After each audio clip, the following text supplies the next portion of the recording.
Klay Thompson considers na umalis sa Warriors sa gitna ng nakakadismaya na pag-uusap sa kontrata. At ang Warriors' ambitious bid to land Paul George is thwarted by the Clippers.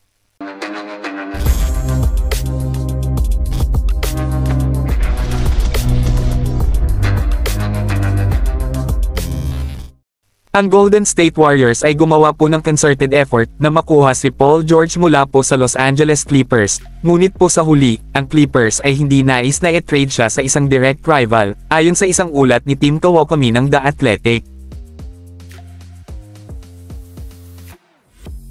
Malaki ang interes ng Warriors kay George at handang mag-alok po sa kanya ng maximum na 4 na taong extension upon arrival. Naniniwala ang team na nag-propose several trade packages na posibleng tanggapin ng Clippers. Ang mga package na ito ay reportedly nakasama ang mga combinations ng mga players tulad nina Andrew Wiggins, Chris Paul, Jonathan Kuminga, at Moses Moody, at kasama po ang isang future first-round pick. Ang mga Warriors star players, sina Stephen Curry at Draymond Green, ay lubos na sumuporta po sa pagdadala kay George sa koponan, at si George mismo ay nagpakita ng matinding interes na sumali sa Warriors. Sa kabila ng mga efforts na ito, hindi po payag ang Clippers na i-trade si George sa Warriors. Ang Clippers' reluctance stemmed from several factors, kabilang po ang mga concerns tungkol sa pagpapadala ng isang star player sa isang direct competitor, at ang mga financial implications ng naturang deal.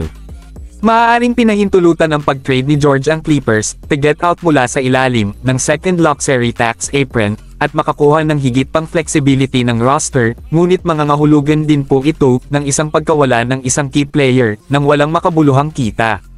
Ang paghabol ng Warriors kay George ay nag-highlight sa mga komplikadong involved in high-stakes trades sa NBA, lalo na kapag kinasasangkutan ng mga ito ang mga star player at rival teams.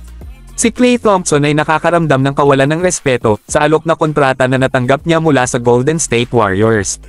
Tinalakay ni Chris Haynes ang sitwasyon sa NBA TV na itinatampok ang matinding kaibahan ng sitwasyon ni Thompson at ni Paul George sa kabis na nadismaya si Thompson sa kasalukuyang estado ng mga negosasyon at aktibong tumitingin sa iba pang mga koponan. Naniniwala rin ang mga miyembro ng organisasyon ng Warriors na malamang na umalis si Thompson sa koponan.